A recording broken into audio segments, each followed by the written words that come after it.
Good morning. രാവിലെ തന്നെ ഒരു സന്തോഷത്തിൽ ഗുഡ് മോർണിംഗ് പറയാൻ പറ്റുന്നൊരു വാർത്തകളല്ല രാവിലെ കേട്ട് എണീറ്റുള്ളത്.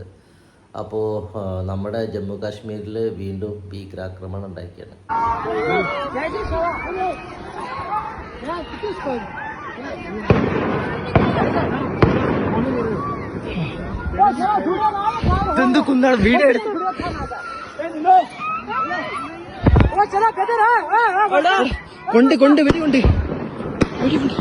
ജമ്മു കാശ്മീർ പൽഹാഗാം എന്ന് പറഞ്ഞ സ്ഥലത്താണ് ഇപ്പോൾ ഭീകരാക്രമണം നടന്നിരിക്കുന്നത്. അതിൽ 27 പേര് കൊല്ലപ്പെട്ടു കേട്ടോ. ഇതിൽ 15 പേര് പരിക്കുള്ളവർ ആശുപത്രിയിലാണ്. ഇതിലൊരു 5 പേര് നില അതീവ ഗുരുതരാണെന്നാണ് ഈ പറയാൻ പറ്റിയിട്ടുള്ളത്. പൽഹാഗാം എന്ന് പറയുന്നത് ജമ്മു കാശ്മീരിലെ മറ്റൊരു ബ്യൂട്ടിഫുൾ പ്ലേസാണ്. നമ്മുടെ ഇന്ത്യയിലെ തന്നെ, അതായത് സ്വിറ്റ്സർലാൻഡ് എന്ന് അറിയപ്പെടുന്നൊരു സ്ഥലമാണ് പൽഹാഗാം. പൽഹാഗാമിൻ്റെ ഒരു ചെറിയ ഏരിയയിലാണ്, അത് ടൂറിസ്റ്റുകളൊക്കെ തമ്പടിച്ചിരുന്ന ഒരു ചെറിയ ഏരിയയിലാണ് ഈ ഭീകരാക്രമണം അഴിച്ചു വിട്ടിരിക്കുന്നത് കേട്ടോ.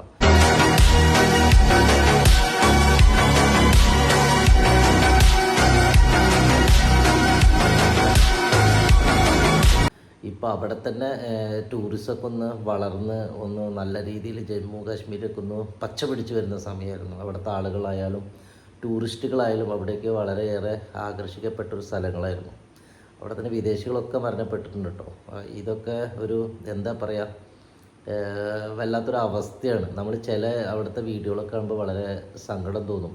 നമ്മുടെ ഇന്ത്യയിൽ തന്നെ ഇപ്പോൾ ഒരു പല്ലവി, അവരോടൊരു ഹസ്ബൻഡും മോനും കൂടി ടൂർ പോയതാണ് അവിടേക്ക്. ഇപ്പോൾ തൊട്ടടുത്ത് തന്നെ ഹസ്ബൻഡ് മരിച്ചടക്കേണ്ട വെടിയിട്ടിട്ട് ഭാര്യ അവിടെ ഇരുന്നുള്ളവർക്ക് കരയുന്നുണ്ട്. ഇതൊക്കെ ഇവരൊക്കെ ഇന്ത്യക്കാരാട്ടോ. അതൊക്കെ കേൾക്കുമ്പോൾ നമുക്ക് വളരെ വേദനാജനകമാണ്. മറ്റൊരു സംഭവം എന്താണെന്നുണ്ടെങ്കിൽ, നമ്മുടെ ഇന്ത്യയിൽ തന്നെ മഞ്ജുനാഥ് പറഞ്ഞിട്ടുള്ള ഒരാളുടെ വീഡിയോ ഉണ്ടായിരുന്നു. അവരും ഭാര്യ കൂടി അവിടെ വ്ളോഗൊക്കെ ചെയ്യുന്നുണ്ട്. വളരെ സന്തോഷമായി കൊണ്ടിരിക്കുന്നത്. പിന്നെ വാർത്ത കാണുന്നത് അദ്ദേഹം മരിച്ചു എന്നുള്ളത് തന്നെയാണ്. അതിനുള്ള വെടിവെപ്പിൽ അദ്ദേഹം മരിച്ചിരിക്കുകയാണ്. बंदे मेरे पति को मारा ना, वो वही जा रहा था. मैंने उसे बोला मुझे भी मारो, तूने मेरे पति को मारा. मेरे सन में भी बोला, तो उसने हमें नहीं मारा. വളരെ മോശപ്പെട്ടൊരവസ്ഥയാണ്. ഇതിൽ പല സ്ത്രീകളും പറയുന്നത് ഭീകരർ ഇറങ്ങി വന്നു, എല്ലാവരോടും ഐഡൻറ്റിറ്റി കാർഡ് പരിശോധിക്കുന്നുണ്ട്, പേര് ചോദിക്കുന്നുണ്ട്, ഹിന്ദു ആണോ മുസ്ലിം ആണോ എന്നൊക്കെ ചോദിച്ചിട്ടൊക്കെയാണ് വെടിവെക്കുന്നതൊക്കെയാണ് പറയുന്നത് കേട്ടോ. ഇത്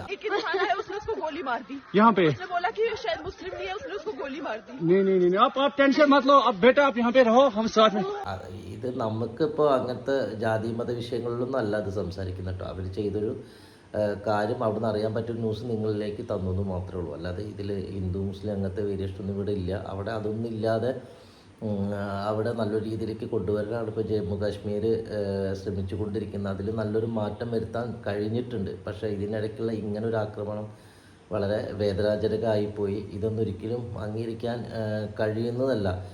ഇപ്പോൾ ഈ ഭീകരാക്രമണത്തിൻ്റെ ഉത്തരവാദിത്തം രജിസ്റ്റേർഡ് ഫണ്ട് എന്നുള്ളൊരു ഭീകര ഗ്രൂപ്പ് ഏറ്റെടുത്തിട്ടുണ്ട് കേട്ടോ. ഇതിപ്പോൾ ലേറ്റസ്റ്റ് ന്യൂസാണ്. ഇപ്പോഴത്തെ ഒരു അവസ്ഥയിൽ അറിയാൻ പറ്റില്ല ജമ്മു കാശ്മീർ സേഫാണ്. ഈ പഹൽഗാമിൽ ഇതൊരു ചെറിയൊരു ഉള്ള ഏരിയ എന്നാണ് പറയുന്നത്. അവിടെ തമ്പടിച്ച ആൾക്കാർക്കാണ് ഈ ഒരു അവസ്ഥ വന്നിട്ടുള്ളത്. അല്ലാത്ത ഏരിയകളിലൊക്കെ വളരെ സേഫാണ്. പട്ടാളക്കാരൊക്കെ വളരെ നന്നായിട്ട് തന്നെ രീതിയിൽ തന്നെ ജമ്മു കാശ്മീർ പരിപാലിച്ച് വരുന്നു എന്നുള്ളതാണ് അറിയാൻ പറ്റിയിട്ടുള്ളത്. ഇപ്പോൾ അടുത്ത കാലത്തൊക്കെ പല രാഷ്ട്രീയ നേതാക്കന്മാരൊക്കെ അവിടെ പോയി സ്വതന്ത്രമായി നടക്കുന്ന വീഡിയോസും കാര്യങ്ങളെല്ലാം നമ്മൾ കണ്ടിട്ടുണ്ട്. വലിയൊരു മാറ്റം. അതുപോലെ ടൂറിസ്റ്റ് പ്ലേസുകൾ, അവിടെ വന്ന പുതിയ സ്ഥാപനങ്ങൾ, അവിടെയുള്ള ജനങ്ങൾക്ക് തന്നെ ഒന്ന് ആലോചിച്ച് നോക്കണം. ജീവിതത്തിൽ ഇത്രയും ടൂറിസ്റ്റുകളൊക്കെ അവിടെ ചെല്ലുമ്പോൾ അവരുടെയും ലൈഫ് സ്റ്റൈല് മെച്ചപ്പെടുകയാണ്. ഒരുപാട് ഫണ്ട് വന്ന് വീണുകൊണ്ടിരിക്കുകയാണ്.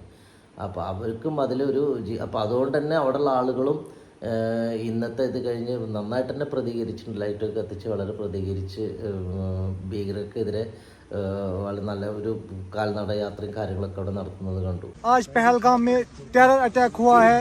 हम पूरे पहलगाम की तरफ से इसकी पुरजोर मजम्मत करते हैं. जिसने भी ये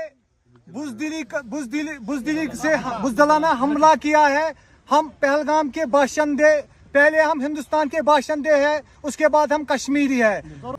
അപ്പോൾ അതൊക്കെ ഒരു നല്ല സൈനാണ്. അവിടെയുള്ള ആളുകളും ഇപ്പോൾ ഈ പോകുന്ന നമ്മളെപ്പോലുള്ള അവിടുത്തെ എന്താ പറയുക വിസിറ്റേഴ്സിനൊക്കെ ഒരു സപ്പോർട്ട് കിട്ടുന്നതിലേക്ക് പോലും ജമ്മു കാശ്മീരൊക്കെ പോയി കഴിഞ്ഞാൽ അത്രയും സുന്ദരമായ ഒരു സ്ഥലം ഈ വെടിവെപ്പിലും കാര്യങ്ങളൊക്കെ നശിച്ച ഒരു അവസ്ഥയായിരുന്നു മുന്നേ. ഇപ്പം അതിൽ നിന്നൊക്കെ മാറി ഇപ്പോൾ ജമ്മു കാശ്മീരിൻ്റെ സൗന്ദര്യം ആസ്വദിക്കാൻ പറ്റുന്നൊരവസ്ഥയിലേക്ക് ജമ്മു കാശ്മീർ വന്നു. നല്ലൊരു മാറ്റം വന്നു. അതിലവിടെ ജനങ്ങളും ഇപ്പോൾ പോകുന്ന നമുക്കൊക്കെ തന്നെ വളരെ സന്തോഷമുള്ള കാര്യമാണ്.